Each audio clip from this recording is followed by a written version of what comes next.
Hello and welcome to the channel.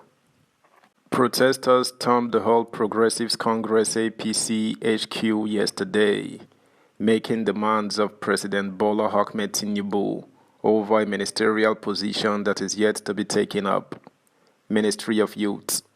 The position was held by a former senator for like a few days, but backlash from Nigerians had Tinubu reassigning Abubakar Momo to another ministry, with a successor yet to be named.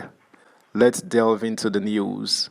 Subscribe, like, share, and comment. Thank you. Protesters storm APC headquarters, seek appointment of ex-presidential aspirant as Minister of Youth.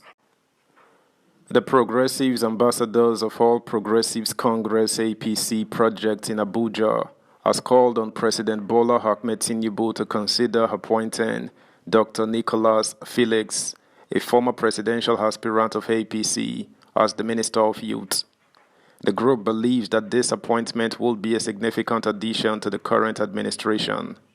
Ikechukwu Norbert, the leader of the Progressives Ambassadors for APC project, in an interview with Daily Sun, emphasized the importance of selecting a young, capable and vibrant individual to replace Honorable Abubakar Momo, who has been reassigned to the Ministry of Niger Delta.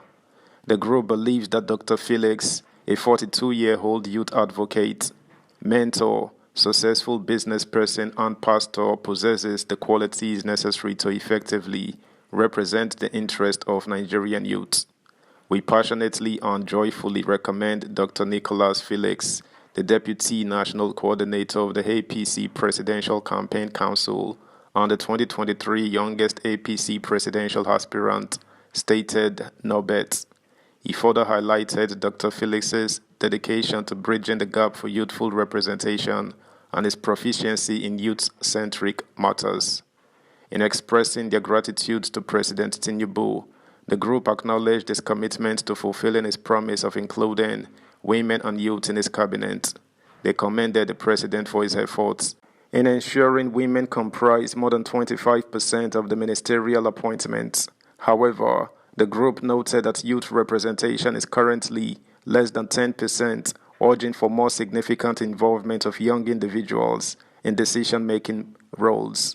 The group also applauded the president's decision to reassign Honorable Abubakar Momo, creating an opportunity for a young person to lead the Ministry of Youth Development.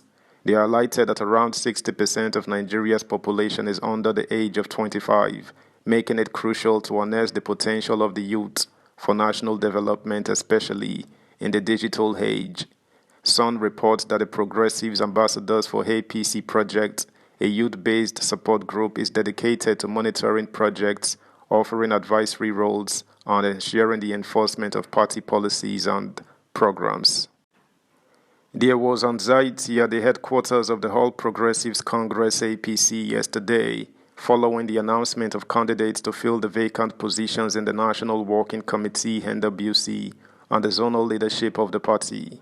Announcing the list at a media briefing after the NWC meeting, party's National Secretary, Ajibola Bashiru, revealed that Ali Bukar Dalori, Borno State, will serve as Deputy National Chairman, Northeast Zone, to replace the Minister of Agriculture, Abubakar Kyari, while Garba Dati Mohammad, Kaduna State, will replace Salihu Lukman as National Vice Chairman, Northwest. The party's chief scribe disclosed that the NWC settled for Abdul Karim Abubakar Kana, Nasarawa State, North Central Zone, for the position of National Legal Advisor as replacement for his resigned predecessor.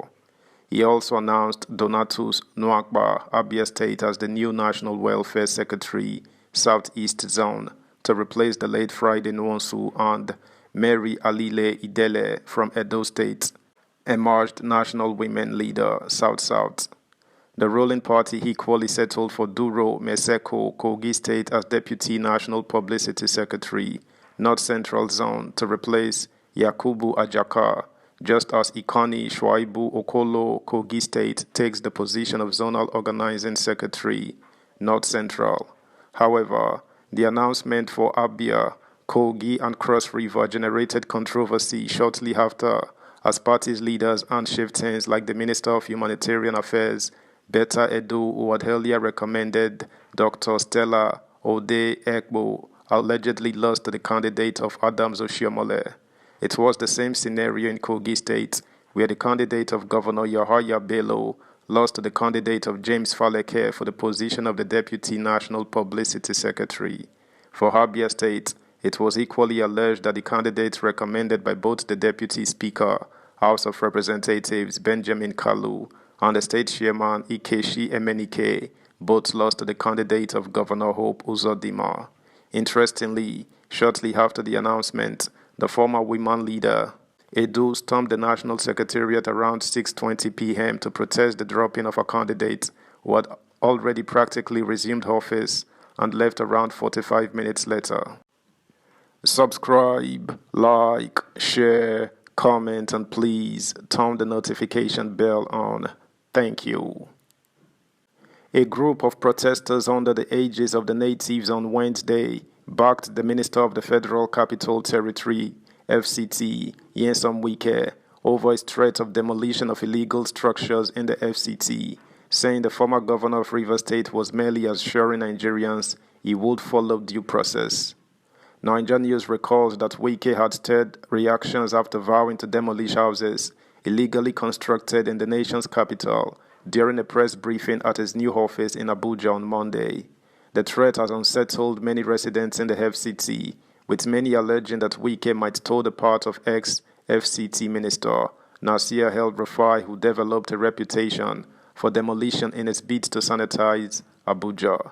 However, the pro-democracy demonstrators urged FCT residents to avoid panic over the ex-governor's threat of demolition, saying he only stated the obvious. Speaking with journalists in Abuja, the coordinator of the natives, Edward Smart, said Wike is not threatening, adding that residents must make sacrifices to improve the country. He said, "We are reassuring Nigerians not to be afraid. The country has to become greater, and all of us will have to make sacrifice. Wike is not threatening." Edward also called on the newly inaugurated ministers to work hard to deliver on the renewed hope agenda of President Bola Ahmed Tinubu. He urged President Tinubu to keep the ministers on their toes for greater output and force those who fail to live up to expectations to resign from office. That's the news, guys. Thanks for listening. Until next time, bye.